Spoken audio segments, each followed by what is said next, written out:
Você, empresário, sabe que o governo já é o seu principal sócio. Ele participa dos seus resultados através de uma sopa de letrinhas: IRPJ, CSLL, PIS, COFINS. Mas a partir de 2026, esse sócio decidiu aumentar a própria participação. A nova tributação de dividendos, já aprovada no Legislativo, significa que o governo não estará mais satisfeito em participar apenas do lucro da sua empresa. Ele agora quer uma fatia do dinheiro que chega no seu bolso. Mas existe uma janela de oportunidade, uma estratégia societária perfeitamente legal, que permite proteger os lucros que a sua empresa já gerou, garantindo que a distribuição futura deles não sofra essa nova mordida do governo. E é sobre essa estrutura que vamos falar hoje: a ata de distribuição de lucros futuros. Fique comigo, porque o tempo para agir é curto. E este passo a passo é uma das ferramentas de planejamento mais importantes que você, empresário, pode usar neste momento. Primeiro, vamos ao cenário. Para financiar a promessa de isenção de imposto de renda para quem ganha até R$5.000, a conta precisava fechar. E a solução encontrada foi criar uma nova tributação sobre os dividendos. A nova lei prevista para 2026 institui uma alíquota de 10% sobre os dividendos que excederem uma faixa de isenção anual de R$600.000. Para o empresário que está começando, esse teto pode parecer distante, mas para o negócio que está crescendo, reinvestindo e gerando resultados, atingir e ultrapassar esse patamar é uma questão de quando, não de ser. A partir desse ponto, 10% de cada real que exceder o limite será destinado a pagar mais esse imposto. E é aqui que entra o planejamento inteligente, baseado no ato jurídico perfeito e no direito adquirido. O objetivo dessa estratégia é simples: garantir que todo o lucro que a sua empresa gerou até hoje continue para sempre sobre a regra atual, a da isenção total, não importa o quanto você retire no futuro. Então, como fazemos isso? Através de um processo formal de 4 passos, que exige suporte contábil e jurídico. Passo número 1. A apuração dos lucros existentes. O ponto de partida é a sua contabilidade, que precisa estar regular. A estratégia só é válida para lucros reais, que a sua empresa já gerou e que estão formalmente apurados. Você não pode usar lucros futuros. Seu contador vai olhar para o balanço patrimonial da empresa, especificamente para o grupo de patrimônio líquido. Lá dentro, ele vai identificar o saldo em contas como lucros acumulados e reservas de lucro. A soma desses valores é o montante máximo que você pode travar com a regra atual.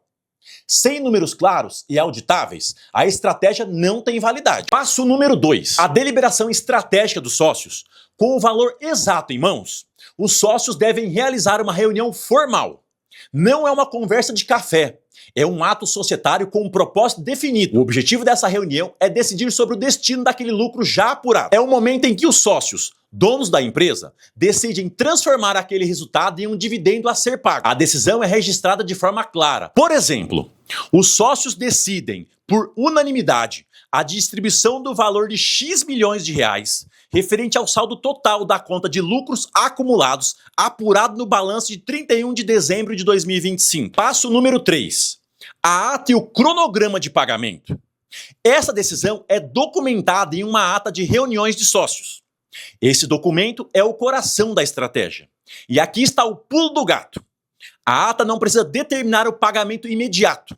Isso é crucial, pois a maioria das empresas não tem todo o lucro acumulado disponível em caixa. A ata deve estabelecer um cronograma de pagamento futuro, um plano de quitação que seja compatível com a geração de caixa da empresa, para não ser considerado artificial.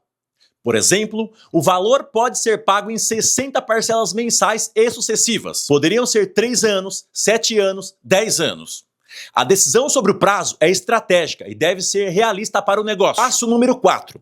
O registro na junta comercial. Com a ata pronta e assinada, ela deve ser levada ao registro na junta comercial do seu estado. Esse passo não é opcional.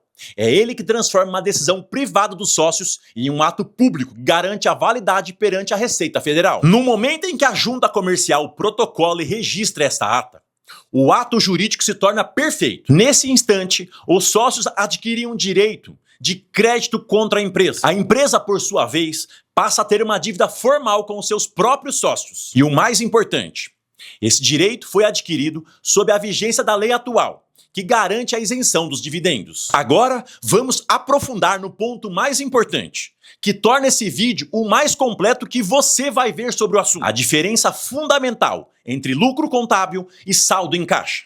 Sua empresa não precisa ter todo o dinheiro em caixa agora para fazer isso.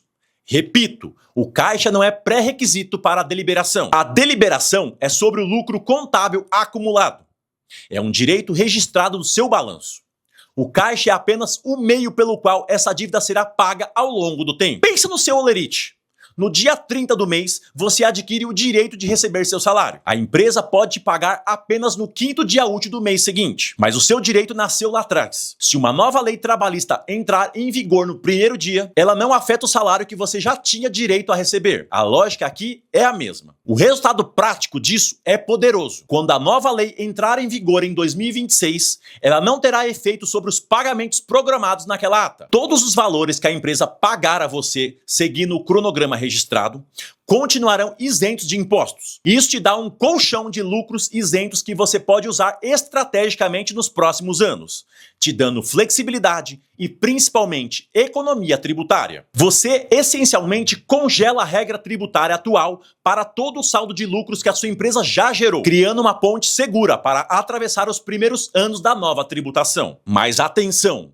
E isso exige precisão cirúrgica. Existem pontos críticos que podem invalidar toda a operação. Primeiro, a contabilidade impecável. Se sua contabilidade for frágil ou criativa, um fiscal pode facilmente descaracterizar a operação, alegando que os lucros não existiam de fato. A base de tudo é um balanço patrimonial robusto e auditável. Segundo, formalidade é tudo. A ata precisa ser tecnicamente bem redigida. A reunião deve seguir os ritos previstos no contrato social da sua empresa.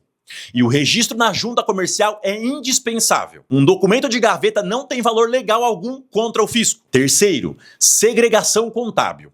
Após o registro da ata, seu contador precisa fazer o ajuste correto no balanço. O valor deliberado sai da conta de lucros acumulados, no patrimônio líquido, e é transferido para o passivo da empresa, em uma conta chamada dividendos a pagar. Isso demonstra formalmente a dívida da empresa com os sócios. Quarto, inconsistência com o contrato social. Se seu contrato social exige, por exemplo, que todas as deliberações sejam feitas com a presença de todos os sócios, e você faz uma ata com apenas um, ela pode ser anulada. As regras internas da empresa precisam ser seguidas à risca. A janela para executar esse planejamento está aberta agora, mas ela vai se fechar assim que a nova lei entrar em vigor. Essa oportunidade para os lucros já existentes desaparece. A pergunta que você, empresário, precisa fazer hoje é: minha empresa tem lucros acumulados comprovados? Minha contabilidade está pronta para uma auditoria? Se a resposta for sim, você está diante de uma oportunidade clara de planejamento e economia tributária. Não importa o tamanho da sua empresa hoje. Você, empresário, que quer entender se essa estratégia se aplica à sua empresa, converse com o seu contador ou agende uma consultoria para estruturar isso corretamente. E se esse conteúdo te ajudou a ter clareza, a sua retribuição é simples e não custa nada. Curta o vídeo, compartilhe com outro empresário que precisa saber disso e se inscreva no canal para mais estratégias de planejamento financeiro e proteção patrimonial. Esse conteúdo é educativo e não substitui a orientação direta do seu contador ou advogado. Um forte abraço e vamos proteger o nosso patrimônio desse Brasilzão.